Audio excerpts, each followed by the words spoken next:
Today on Your Voice, Your Vote, Democratic Representative-elect Janelle Bynum. After emerging victorious in the race for Oregon's 5th Congressional District, she's gearing up to take office. Her priorities and how she plans to make progress in D.C., plus Oregon's lone Republican Representative Cliff Bentz. His thoughts on the incoming Trump administration and his plans to reach across the aisle. Your Voice, Your Vote starts right now. From Katu and Willamette University, this is Your Voice, Your Vote with Steve Dunn. Hi, everybody. Great to have you with us on this last Sunday of 2024. Big week ahead. A new year begins on Wednesday. New Congress starts on Friday. That's when members of the 119th Congress will be sworn in. In November, Oregonians elected 2 new Democrats to Oregon's congressional delegation. Maxine Dexter in the 3rd Congressional District. She's replacing longtime Congressman Earl Blumenauer. Dexter is a doctor and a former state lawmaker. Janelle Bynum in the 5th District. She flipped the seat for Democrat. She's an engineer and a former state lawmaker. Bynum is Oregon's first black member of Congress. Re-elected to their Oregon Congressional District seats, Suzanne Bonamici in District 1, Cliff Bentz in District 2, Val Hoyle in District 4, and Andrea Salinas in District 6. All 5 women are Democrats. Cliff Bentz, Oregon's only Republican in Congress. Katu and our sponsor, Willamette University, invite you to hear directly from 2 of the members of this state's congressional delegation, Cliff Bentz and Janelle Bynum. We begin with Representative-elect Bynum, who's from Happy Valley. She joined me in studio on December 19th. Well, thanks for being here. Thanks for having me. Congratulations on your election as well. Thank you. Let's talk, for people who aren't familiar with your background, you're an engineer, yes, a business owner, a former state lawmaker, a mother of 4, soon to be U.S. representative. Right. What are you looking forward to most about being a member of Congress? Well, it's a different view into how we make laws and how we make things come alive for Oregonians. Really interested in the NCAA, sports law, really interested in helping our families with wildfire support, and then ultimately making sure our kids have good health care. You flipped Oregon's 5th congressional seat, of course, from red to blue. Republicans won control of the U.S. House, Senate, and the White House. As a Democrat in the Oregon House for 8 years, your party was and still is control of both legislative chambers and also the governor's office. You're in for a big change in D.C. How do you plan to navigate all that? Well, I've been in the minority all my life, so I understand what it means to be able to have to like pivot and to work across the aisle and understand another person's point of view.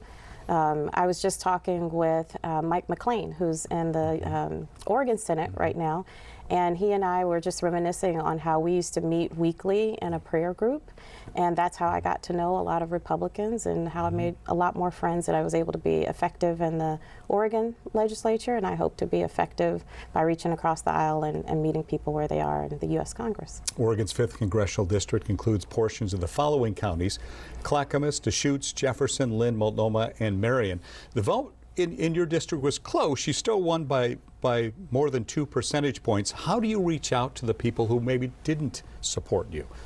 Well, the vote was close maybe in percentages, but there were over 10,000 votes that went my way. I think it's a matter of me just leaning into being a mom. I think that's why people like me. I'm fairly straightforward. I tell you what I think. I show up for you. I've talked about my taco town halls repeatedly. You bring the tacos, I show up. It helps everybody, you know, just listen and reach across and hear people for what they have to say. What kind of policies will you be pursuing once you get to D.C.?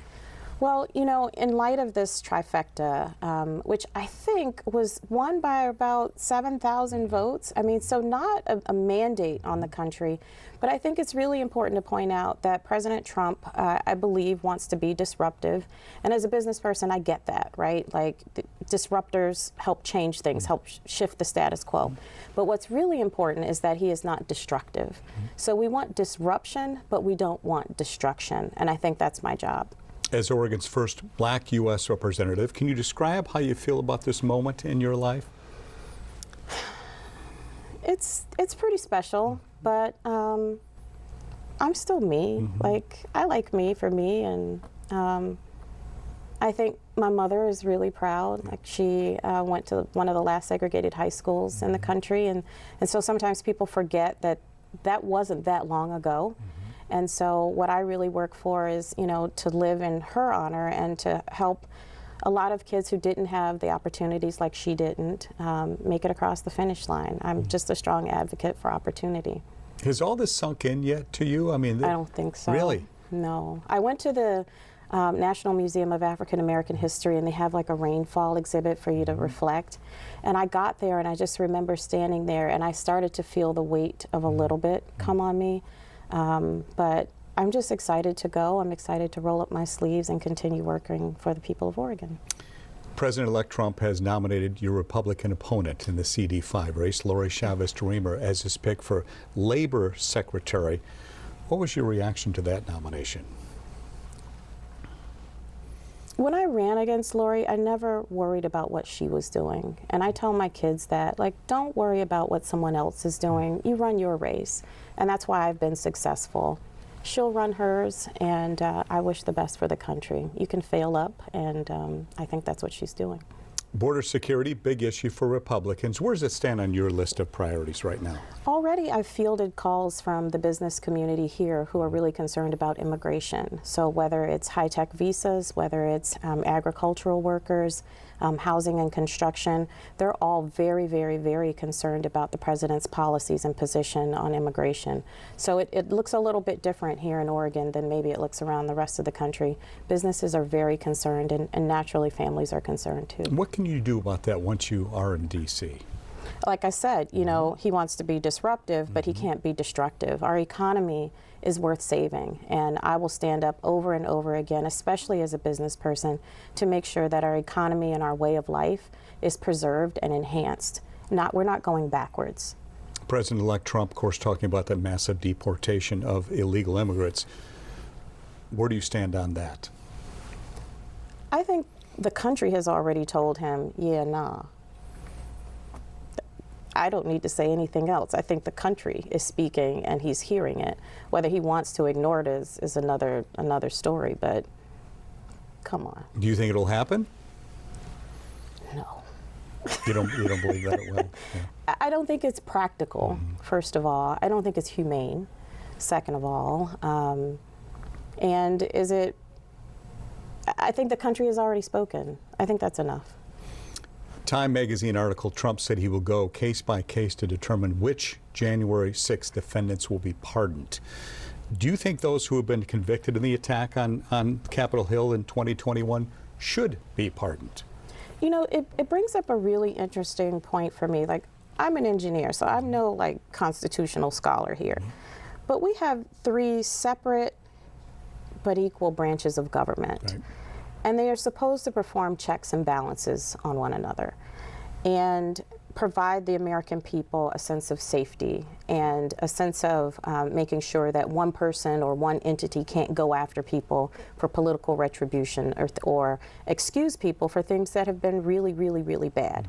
And so I think it's the Congress's job to make sure that that doesn't happen, that those people who tried to overthrow our government, I remember exactly where I was when that happened, sitting in my living room getting a dishwasher installed, hoping that the country was not coming to an end, just watching things unfold. Those were tyrannous acts, in my opinion. And to excuse them and act like they were not consequential to our government, I think is a pity. A lot of folks talking about, of course, President Biden pardoning his son in early December. A couple of weeks later, commuted the sentences of nearly 1,500 people, pardoned 39 others, being called the biggest single-day act of clemency in modern history. He received some pushback for pardoning his son after saying originally he would not do that. Do you agree with the president's decision to pardon his son? Well, I don't know what went into the decision to pardon his son. What I can tell you is that Oregonians across the state told me they want their kids to live a better life than what they've lived. And that's my job, is to make sure that we're staying focused on the things that matter. A lot of what I experienced in the campaign, and even now as we're having this conversation, is a lot of talk of like, look over there while I steal your money. Look over there while I take your benefits. Look over there while I shut down your government. It's about a lot of diversion and not focusing on governance. And that's what the American people deserve, is good governance. You'll be sworn in on January 3rd in D.C. What will that moment mean for you as that's happening? I'm not a crier, but I know I'm going to cry. Yeah. I know. I don't blame you. My mother will be there. My So whole family mother-in-law. be there, or who's going to be They there? only give you like 2 tickets. Oh, they do? So it's my mom and my husband, and if I get another ticket, it'll be my mother-in-law. But it's a pretty big deal. I grew up in the shadow of the Capitol as a kid who never thought that, you know, public service was accessible to me. You know, I just grew up in a city where the government was over here and your life was over here. And now to be able to come back as a kid who, you know, was full of promise and full of hope, and being able to stand up for the American people, I think is a pretty sweet deal. You and I talked in the other studio 8 years ago. Yeah. You were brand new. Brand spanking new. Legislator. Was there ever a point where in that moment you sat there and said, boy, 8 years from now, I'll be working in D.C. as a member of Congress? I remember when I left home at 17, I moved to Seattle to work for Boeing as an intern, and I asked my dad, are you going to miss me? And he was like, no, baby, you're my rocket ship.